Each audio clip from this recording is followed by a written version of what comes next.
합니다. 오늘 본문은 변화산에서 일어난 사건인데요. 저는 여러분들이 이곳에 오실 때마다 여러분들의 변화산이 되기를 기도하고 축복합니다. 주님의 제자들이 변화산에서 놀라운 광경을 목격하고 체험하게 되는데요. 크게 보면 네 가지 은혜를 체험합니다. 첫 번째는 여기에서 주님의 본 모습을, 주님의 본질을 보게 돼요. 그동안 주님을 3년 동안 따라다녔지만 예수님의 이 본질의 모습을 한 번도 제대로 본 적이 없는데, 이 변화산 위에서 이제 예수님의 모습이, 얼굴이 해같이 빛나고 그의 옷이 빛처럼 하얗게 변형되신 놀라우신 주님을 체험하게 됩니다. 저는 이곳이 여러분들에게 언젠가는 주님의 이 본질의 모습을 체험되어지는 곳이 되기를 기도하고 축복합니다. 제자들은 3년 동안 주님을 따라다녔지만, 또 주님의 말씀을 들었지만, 이번에 주님의 참모습을 보는 것은 첫 경험이었어요. 두 번째는 이 변화산에서 예수님께서 그 모세와 엘리야와 함께 대화하는 모습을 목격하게 됩니다. 여러분, 모세와 엘리야의 그 무게감과 그 중요성은 아무리 강조해도 지나침이 없죠. 히브리인들에게 있어서 모세는 유일한 하나님의 사람입니다. 엘리야는 불의 사람이죠. 이런 사람들을 내가 보고 싶다고 해서 볼 수 있는 사람도 아니고, 사무에서 꿈속이라도 우리가 보고 싶다고 해서 볼 수 있는 사람들이 아닙니다. 그런데 저들이 그토록 앙망했던 그 모세와 엘리야를 이 변화산에서 저들이 만나고 체험하게 됩니다. 세 번째, 저들은 더 놀라운 은혜를 체험하는데요. 오늘 7절에 보시면 여기에서 하나님의 음성을 듣습니다. 오늘 우리 수랍 찬양대에서 그 가사 내용을 가지고 찬양을 했지만, 하늘에서 소리가 나서 이르되 이는 내 사랑하는 아들이요 내 기뻐하는 자라, 너희는 그의 말을 들을지어다. 저는 이곳이 여러분들의 성령의 감동하심으로 하나님의 말씀이 들리는 변화산이 되기를 기도하고 축복합니다. 그리고 네 번째에 주님께서 저들을 타치하시고, 지금으로 말하면 안수하시는 거죠. 사실 성도들이 교회에 오실 때마다 이런 기대와 사모하는 마음을 가지고 교회에 와야 할 줄로 믿습니다.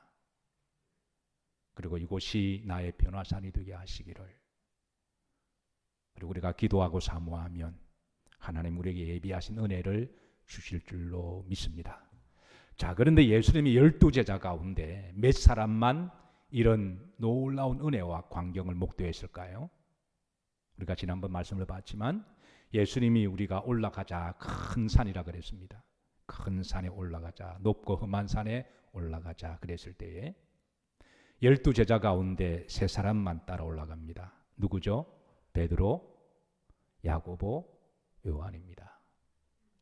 나머지 9명의 제자들은 왜 올라가지 않았을까요?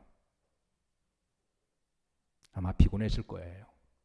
안 그래도 주님을 따라 그동안 강행군을 하다 보니까 육신적으로 피곤하고, 또 우리가 마음에 여러 가지 걱정과 근심이 있을 때가 있죠. 그래서 나머지 9명의 제자들은 이제 우리가 밑에서 좀 쉬겠다 그렇게 했는데, 문제는 육신적으로 쉬는 것은 좋았는데 그 변화산에 올라가서 이 놀라운 광경을 체험하거나 목격하지 못하는 안타까움이 있었습니다. 우리가 육신적으로 편한 건 좋습니다. 그런데 육신적으로 편하다 보면 영적인 은혜를 우리가 잃어버릴 때가 있습니다. 이 3명의 제자들이 여기에 이 광경을 체험하고 난 다음에 나중에 내려와서 제자들에게 말하지 않았을까요? 왜 우리가 좋은 일이 있으면 밥그릇 하나까지, 숟가락 하나까지 이야기를 하죠. 야, 우리가 변화산 올라갔더니 우리가 그때 예수님의 진짜 모습을 봤다. 그리고 그때 우리는 모세와 엘리야가 주님과 대화하는 모습을 봤다. 그리고 하나님의 음성을 들었다. 주님이 나를 안수해 주셨다. 이 놀라운 이런 대화를 나눌 때에 아마 9명의 제자들은 어떻게 했을까요? 하필 그때에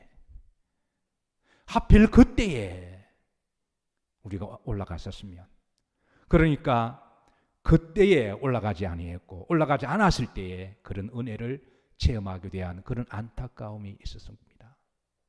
사랑하는 성도 여러분, 사실 주일마다 교회 오시는 게 이게 사실은 보통 일은 아닙니다.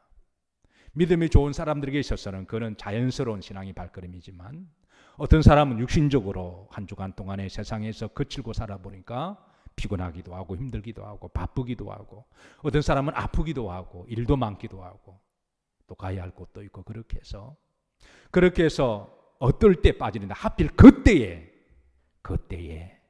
우리가 하나님이 예비하신 은혜를 우리가 받지 못할 때가 있다고 하는 것이죠.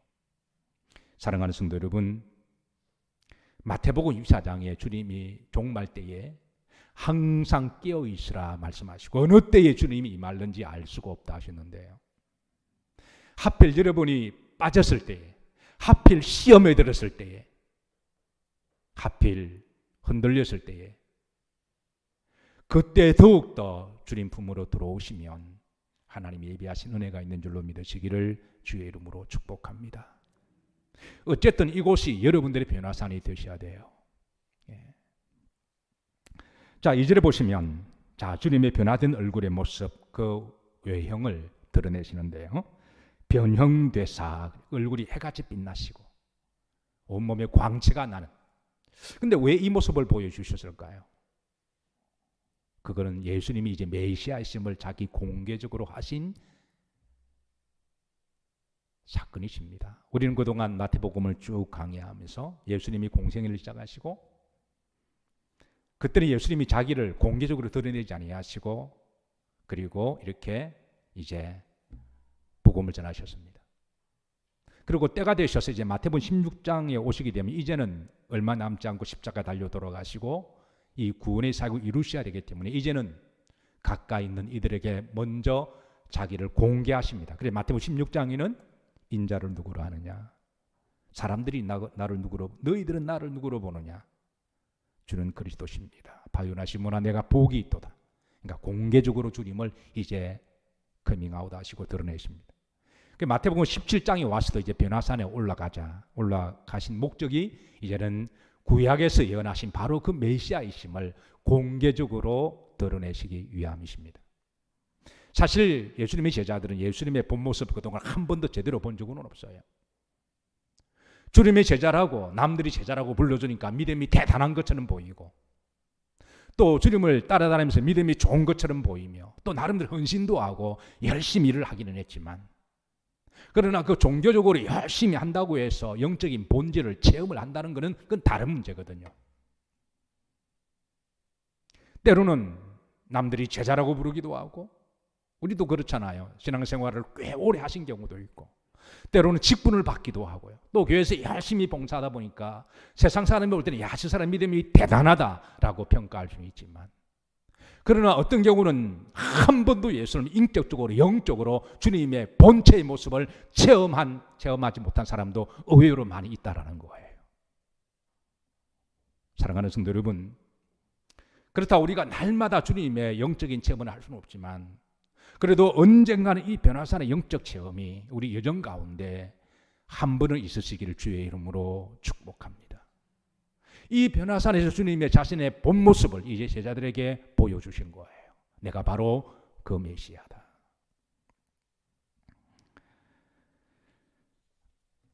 그런데 안타깝게도 이 베드로와 야고보와 이 요한은요, 예수님의 참 모습을 또 모세와 엘리야와 대화하는 것을 온전히 알아듣지 못했습니다. 우리가 지난번 말씀해 봤지만 왜냐하면 베드로와 야고보와 요한이요 변화산까지 잘 따라왔는데 안 그래도 피곤하고 지치고 그런데 잘 따라왔는데 너무 피곤하니까 변화산 위에서 잠을 잤기 때문에 그렇습니다.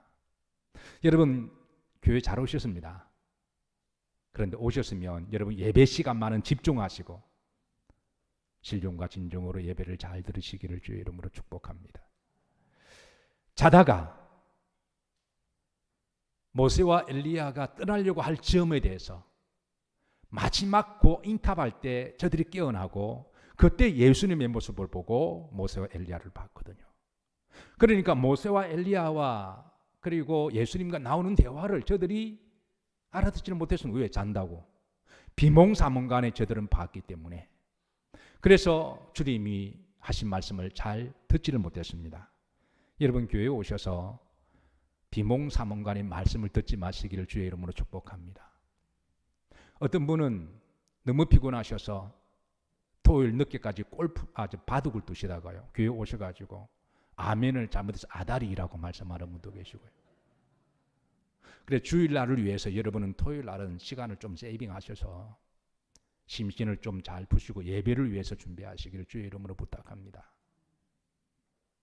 그리고 주일날은 조금 일찍 오셔서 예배 시간마다 잠이 오시면 하나님 예배 시간만은 잠이 오지 않게 해주세요. 그렇게 기도를 하다 보면 언젠가는 이상하게 예배 시간에 잠이 안 와요. 어떻게 하느냐, 이거 제 체험이거든요. 저도 한때 예배 시간마다 잠이 와서 이게 목사님 보기도 죄송하고 옆 사람 보기도 죄송하고 나 자신도 창피하고, 그래서 적지 않은 시간 동안에 예배 시간에 좀 한 15분 전에 일찍 가서 하나님께 기도했더니 어느덧 이상하게 아무리 피곤해도 예배 시간만은 잠이 오지 않습니다. 어쨌든 여러분 비몽사몽간의 말씀을 듣다 보면 나중에 자의적으로 말씀을 해석하기도 하고요. 이런 사람이 또 이단에 또 잘 빠져요. 그래서 안타깝게도 베드로와 모세와 엘리야가 예수님과 나눈 대화를 잘 알아듣지 못하게 되는데요. 자, 그런데 베드로가 여기에서 또 유명한 이런 고백을 해요.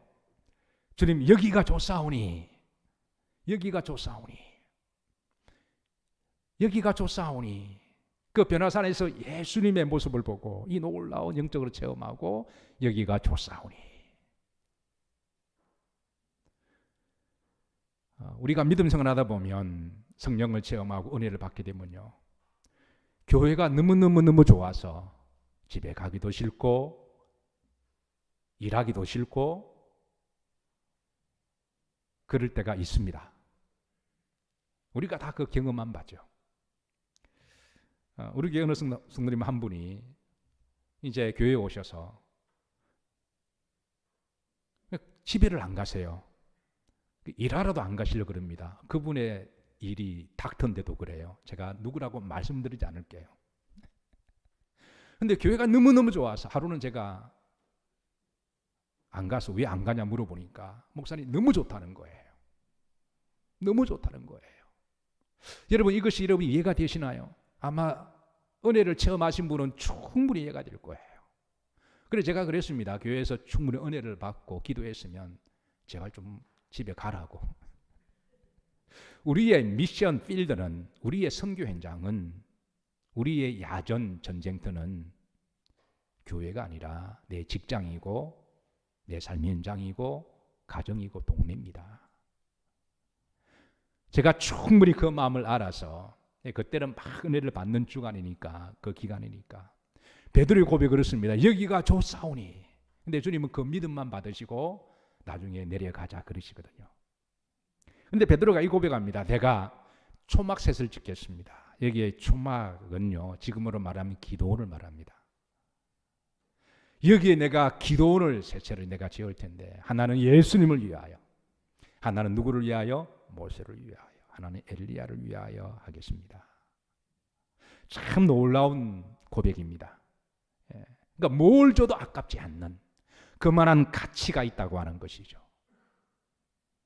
사실 우리가 하나님께 뭘 헌신해도 여러분 그만한 가치와 하늘의 상급이 있는 줄로 믿으시기를 주의 이름으로 축복합니다.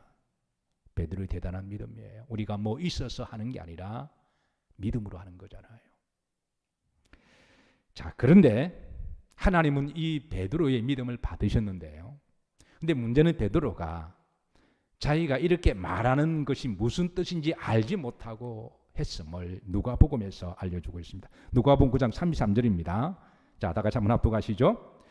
두 사람이 떠날 때에 베드로가 예수님께 여짜오되 주여 우리가 여기 있는 것이 좋사오니 우리가 초막셋을 줄 때 하나는 주를 위하여, 하나는 모세를 위하여, 하나는 엘리야를 위하여 하사이다 하되 자기가 하는 말을 자기도 알지 못하더라. 그러니까 자기가 말하고 행동하는 것을 알지 못한 이유가 뭐예요? 잠을 잤기 때문에 그런 거예요.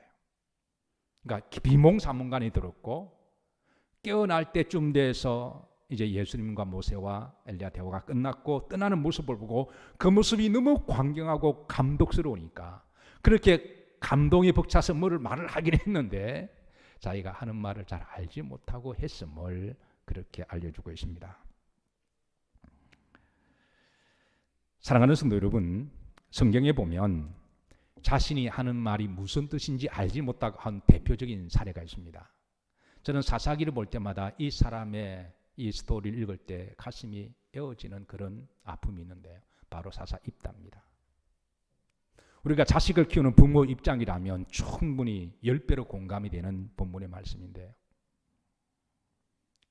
전쟁이 났습니다. 적들이 쳐들어왔어요. 전쟁이 지면 그 공동체 자체가 몰살을 당하고 노예가 되거나 아주 비극적인 일이 일어나서, 근데 이 전쟁에는 도저히 이길 수 있는 능력이나 무기가 없어서 사사 입다가 하나님께 기도하죠. 하나님, 만약 이 전쟁에 하나님이 도우셔서 이기게 해주시면 내가 전쟁에 돌아오는 길에 우리를 처음으로 영접한 이를 번제로 드리겠나이다. 이 번제라고 하는 제사 법도는요, 레위기에 잘 설명되어 있는데 이 제물의 껍질을 다 벗기고 피를 다 뽑고 그리고 그 제물로 각을 뜨죠. 각이라고 하는 것은 살과 뼈를 잘 추려서 불에 타도록 이렇게 잘 이렇게 만들어 놓는 것을 각이라 그러는데요. 이거는 정말 하나님 앞에 온전한 헌신을 이야기하는 것이고 그리고 불로 태워드리는 끔찍한 제사 방식인데 입다가 그 번제로 드리겠다고 하나님 앞에 서원을 합니다. 그리고 전쟁에 나가서 승리했습니다. 돌아오는 길에 아마 입다가 생각할 때는 일반적으로 주인이 밖에 들어오면 그 필드에서 제일 먼저 맞이하는 게 누군가요? 보통 강아지들이나 그렇잖아요. 아마 입다가 강아지가 개가 자기를 영접하지 않을까, 아니면 뭐 양이도 괜찮고요. 그렇게 생각했는데 자기 딸이 무남동녀 하나밖에 없는 딸이 춤을 추고 아버지가 승리했다고 그렇게 뛰어오는 모습을 보고 그 순간에 무릎이 떨리고 가슴을 내려앉고 주저앉습니다. 그러면서 대성통곡을 하죠. 오 하나님이여, 오 하나님이여. 그리고 이제 마침내 그 딸을 번제로 바치는데요. 저는 이 사건을 볼 때마다 참 마음이 에어지는, 왜 입다가 왜 그런 기도를 했을까? 서로 그런 소원을 했다고 할지라도 그 마음에 너무 이렇게 감동이 되어서 그런 했다고 할지라도 레위기법에 의하면은 또 소원을 물을 수 있는 기도 방법이 있거든요. 그리고 하나님은 사람을 인신제사로 받으시는 하나님이 아닙니다. 그거는 우상이나 귀신을 섬기는 이방인들의 신들이 요구하는 몰래 우상 숭배의 방식인데, 그래서 신앙생활 하다 보면 이런 우상의 신들이나 각 이방 종교들이 기독교는 이게 혼재되는 경우가 있습니다. 그래서 하나님을 저 이방의 종교들이나 부처나 이런 신들과 비슷하게 생각하는 그런 신앙적인 혼재된 상태가 있거든요. 게다가 말씀도 잘 알지 못하게 되면 하나님의 말씀을 잘 알지도 못하고 말을 하는 거나 행동할 때가 들어 있다라는 거예요. 그러니까 입다가 하나님의 말씀을 제대로 알았더라면 이런 기도도 하지 않았을 테고, 그리고 혹 했다고 할지라도 소원을 잘못된 감정에 의해서 잘못된 소원을 했다면 물을 수 있는 그 법도 하나님 주셨거든요. 그래서 얼마든지 여기에 대해서 이렇게 하지 않아도 되는데 결국은 입다는 말씀을 잘 몰라서 자기 딸을 번제로 바치는 그런 안타까운 일이 일어납니다.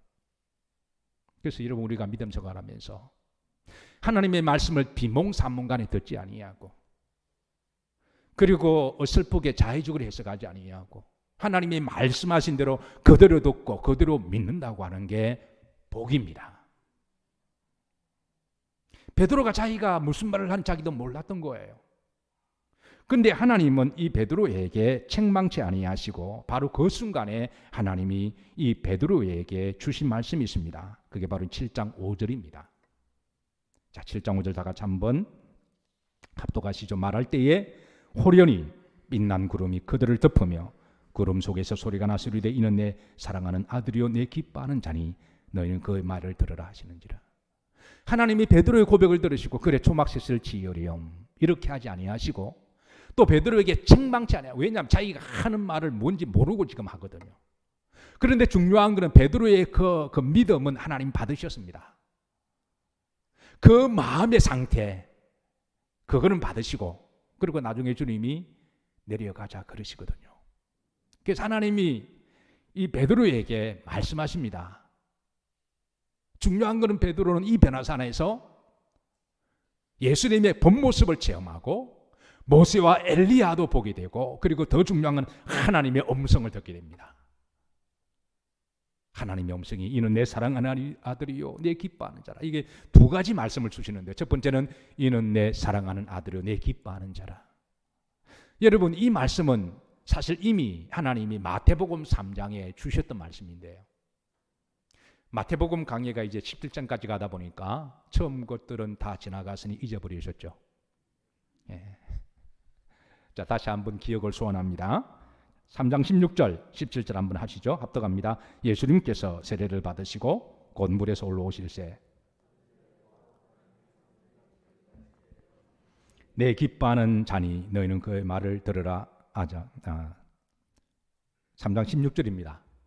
자, 17절, 16절 읽고 다시 17절 합독합니다. 하늘로부터 소리가 있어 말씀하시되 이는 내 사랑하는 아들이요 내 기뻐하는 자라 하시니라. 그러니까 예수님이 요단강에서 세례받고 올라오실 때 이제 공생이 시작하실 때잖아요. 그때에 성령이 비둘기처럼 내려오시고 하늘의 음성이 들립니다. 바로 그때 하신 말씀과 똑같습니다. 즉 이 말씀은 예수님이 하나님이 보내신 구약에 예언된 바로 그 메시아라는 거예요. 자, 그리고 두 번째 5절에 보시면 흐름절에 보시면 너희는 따라사십니다. 예수님의 말을 들으라. 이게 하나님이 하신 말씀. 너희는 이제 그의 말을 들으라. 사실 예수님이 하신 말씀 공생애부터 예수님의 어록을 모아보면 생명과 같은 축복의 말씀이 엄청 많이 있습니다. 그래서 어느 성경 번역본은요 예수님이 하신 말씀에 붉은 글씨로 인쇄된 그런 성경 번역본도 있습니다. 저도 그렇지만 어느 분이 성경을 읽으시다가 옛날에는 그런 게 없어서 예수님의 말씀을 제가 하이라이트를 써서 다 제가 밑줄을 쳐본 적이 있습니다. 왜? 그런 말씀은 특별한 말씀이거든요.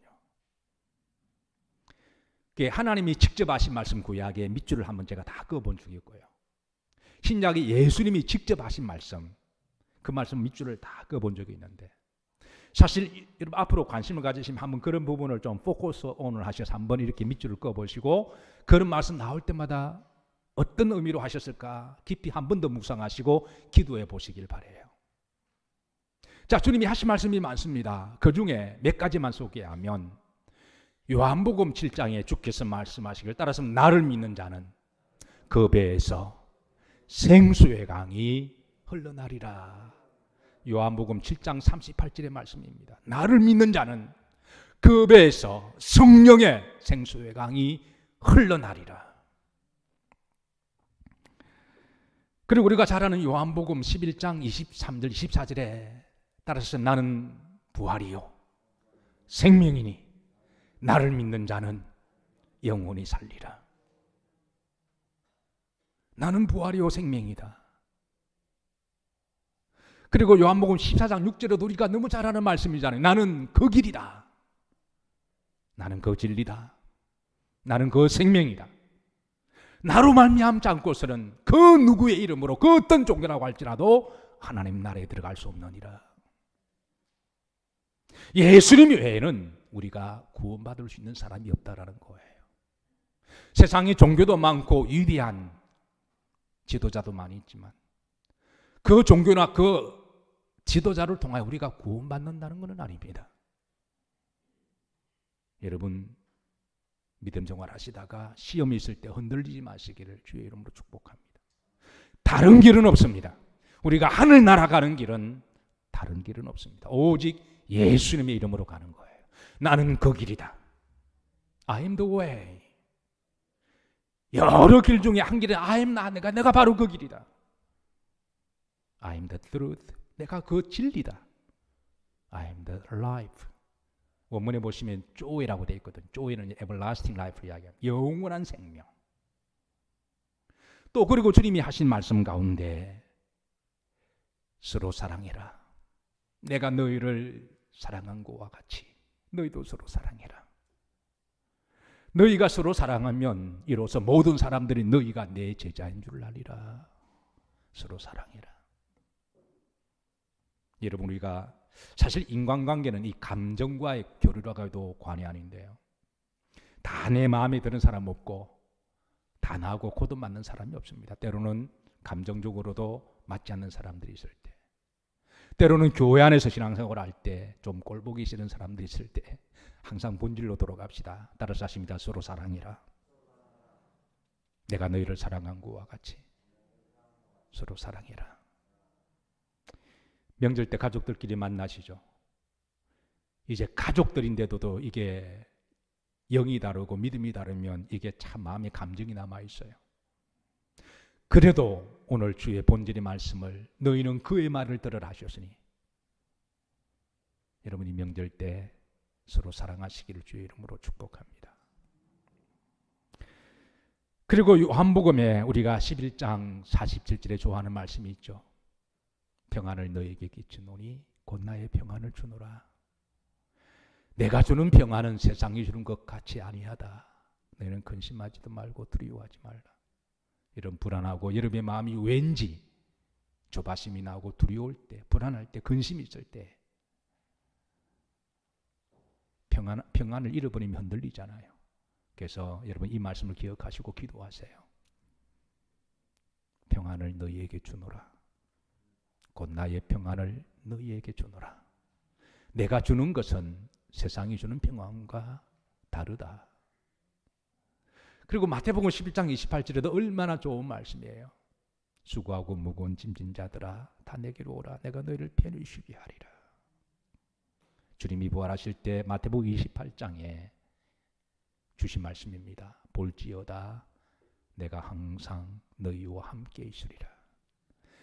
이 말씀은 성령으로 우리와 함께 하신다라는 거예요. 내가 끝날까지 너희와 함께 있으리라. 사랑하는 성도 여러분, 믿음의 여정을 걸어가시다가 항상 주의 말씀을 잘 들으시고 또 위로받으시고 힘내시고 승리하시기를 축복합니다. 6절입니다. 자, 제자들이 이 모든 것을 체험하고 목도하고 난 다음에 엎드려 심히 두려워합니다. 이거는 영적인 엄청난 것을 체험한 사람들의 공통적인 현상입니다. 이사야도요, 하나님의 신비한 영적 세계를 보고 난 다음에 그는 이렇게 고백합니다. 화로다. 주님, 내가 망하게 되었습니다. 나는 부정한 사람입니다. 하나님이여, 내가 만군의 여호와를 배웠음입니다. 그러니까 우리가 연약하고 죄덩어리인 우리 육체의 실존이요, 엄청난 영적인 것을 경험하게 되면 그 어떤 사람이라고 할지라도 그 앞에 굴복할 수밖에 없습니다. 요한계시록 1장 17절에도 사도 요한이 천상의 세계를 보고 내가 죽은 자같이 되었다라고 고백해요. 이런 모습을 본 제자들에게도 동일한 모습이 나타나는데요. 7절에 보시면 예수님께서 이제 그 제자들에게 친히 타치하시고 안수하시는 모습이 나옵니다. 합독하시죠. 예수님께 나와 그들에게 손을 대시며 이르시되 일어나라 두려워하지 말라 하시니. 그래서 눈을 열어본 적 8절에 보면 오직 예수님이 외에는 아무것도 보이는 것이 없었더라 그랬습니다. 아마 여러분들 중에 이런 영적으로 신비한 엄청난 체험을 하신 분이 계실 거예요. 저는 목사로 하나님께 콜링을 받았을 때 제가 몇 번 뻗통겼습니다. 대단한 사람도 아닌데 제가 하고 싶은 일이 있어서 저 나름대로의 비전과 야망이 있어서 몇 번을 뻗통겼습니다. 새벽 2시에 기도를 하는데 그때 주님이 제게 나타나셨어요. 그리고 제 어깨를 만지시고 저를 안아주셨습니다. 그 새벽 2시에 엄청 울었습니다. 그때 그 감격, 그 은혜, 그 한 방의 사건이 제가 고집으로 뻗통겼던 그 모든 인간적인 모든 방향을 한순간에 변화시켰습니다. 그전에는 의심도 많았고, 왜 집안 자체가 불신앙의 집안이었고, 아버지가 사대 독자고 1년에 13번 우상 제사를 드렸고, 어릴 때부터 귀신 부리는 제사를 지방을 제가 써서 그렇게 길들여 왔던 제가 하나님 은혜를 체험하고 믿음 생활을 하면서 그렇다고 하루아침에 바뀌는 건 아니잖아요. 게다가 또 제가 주회장으로 콜링을 받았으니 제게는 엄청 내적 갈등이 있었고요. 근데 하나님이 저를 한순간에 그 사건이 저를 변화시켜서, 이상한 거는 제가 그 사건 이후로요, 그 전에 그렇게 의심이 있고 염려하고 걱정하고 종교를 바꾸면 혹시 집안이 망하지 않는가 이런 이야기를 많이 들었거든요. 무당들한테 많이 들었습니다. 항상 집에 부적이 있었고 어머님이 종갓집 며느리이고. 근데 이런 모든 염려와 의심이 한 방에 사라졌습니다. 왜? 예수님을 만났거든요. 아마 여러분들 중에도 이런 신비한 은혜를 체험하신 분이 계실 거예요. 그렇다 우리가 교회에 와서 예배 때마다 체험할 수는 없지만 그래도 한 번 정도는 우리가 영적인 은혜를 체험해야 되는 것 아닐까요? 마가의 다락방에, 오순절의 마가의 다락방에 120명의 성도들이 이 영적인 걸 체험하고 교회가 탄생되었듯이, 그래서 이 은혜를 체험하고 난 다음에 아마 이 제자들도 아마 엄청 무릎을 꿇고 주님의 안수를 받고 울지 않았을까요?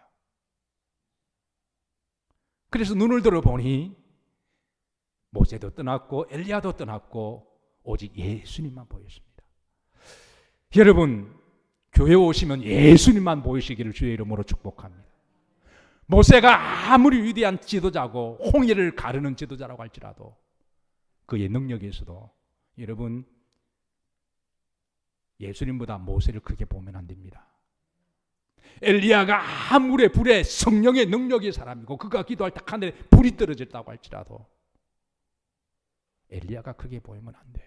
한때 우리 한국 교회, 저는 과도기라 생각하는데요, 은사를 많이 지나치게 강조하고 은사 있는 사람을 지나치게 높이 평가하고 그럴 때에 병고침에 있는 그런 은사 있는 사람들이 교회에서 거의 그냥 활개를 치고, 그래서 어떤 사람들은 교회에 와서 예수님도 보이지 않고 목사도 보이지 않고 그 사람만 보이는 그런 때가 있었습니다.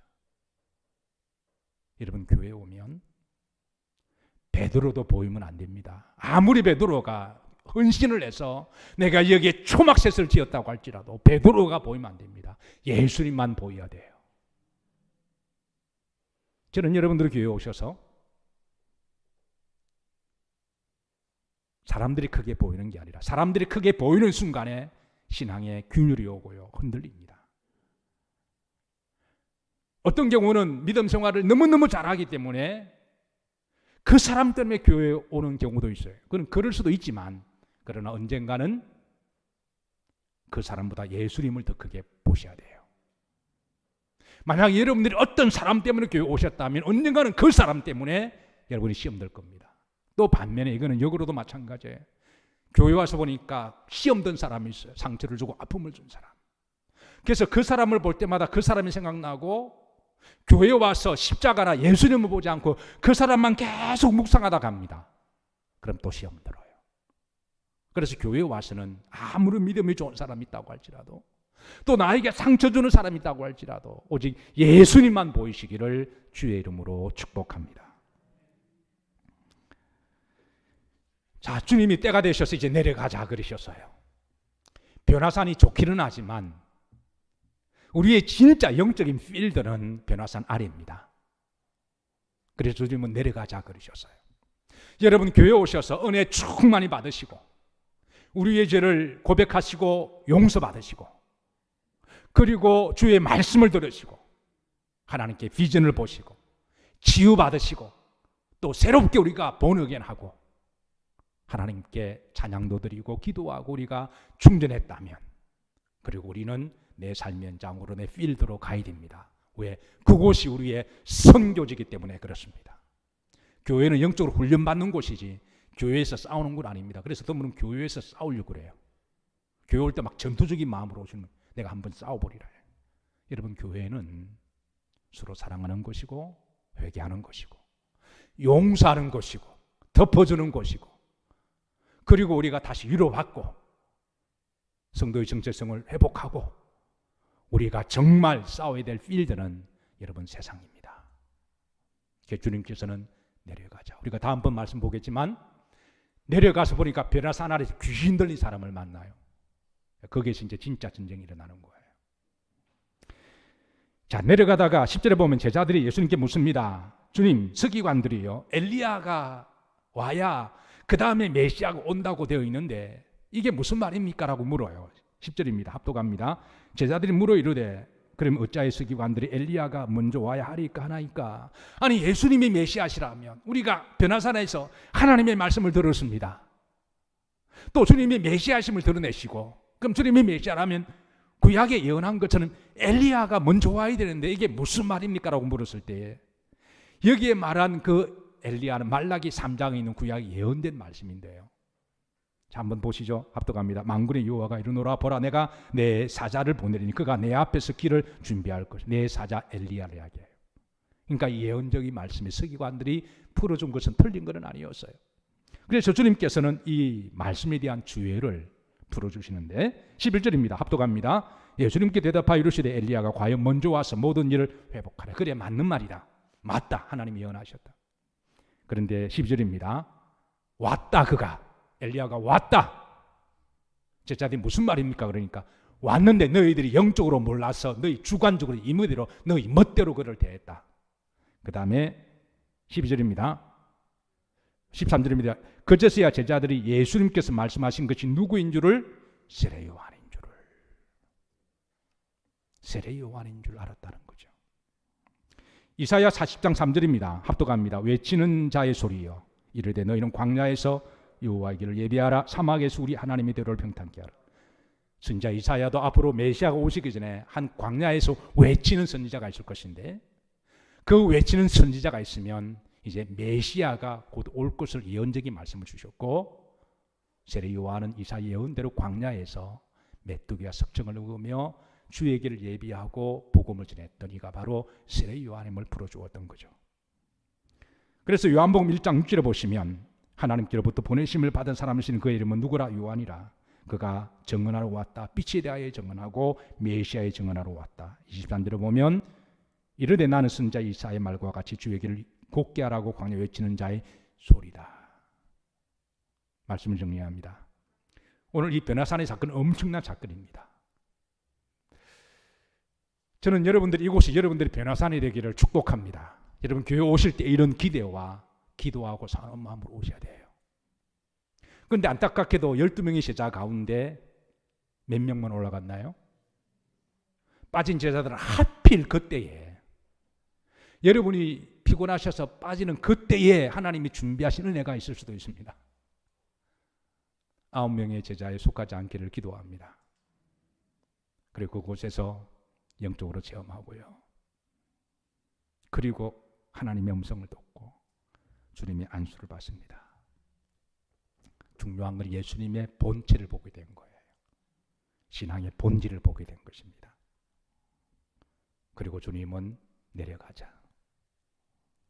왜? 우리의 영적인 전투는 이제 변화산 아래니까. 이번 한 주에 여러분 이제 가족들을 만나실 거예요. 가족들이라고 해서 이게 또 나와 좀 이렇게 마음이 맞지 않는 분들도 계실 터인데 하나님이 나를 선교사로 보내셨다고 생각하시고 좀 더 섬기시고 좀 더 설거지하시고 좀 더 세뱃돈 더 주시고 좀 더 내가 참고 좀 더 노력을 하셔서 가족들 중에 믿지 않는 사람이 있다 없다. 가족들 중에 믿지 않는 사람들 있다 없다. 사돈의 팔촌 중에 믿지 않는 사람 있다 없다. 없다고요? 그리고 그 중에 꼭 교회 다니는 사람들에서 눈에 삼지를 켜고 평가하고 째려본 사람이 있다 없다. 세상 사람, 여러분 가족을 잘 모르셔서 그런 거예요. 겉으로는 엄마 아빠 다 좋아 보이지만요, 영이 다르면 다른 거예요. 진짜냐 가짜냐 이렇게 속으로 째려보는 이들이 있는데 이번 명절에는 주의 말씀을 기억하시고 선교 현장이 되시고 행복한 명절이 되시기를 주의 이름으로 파송합니다.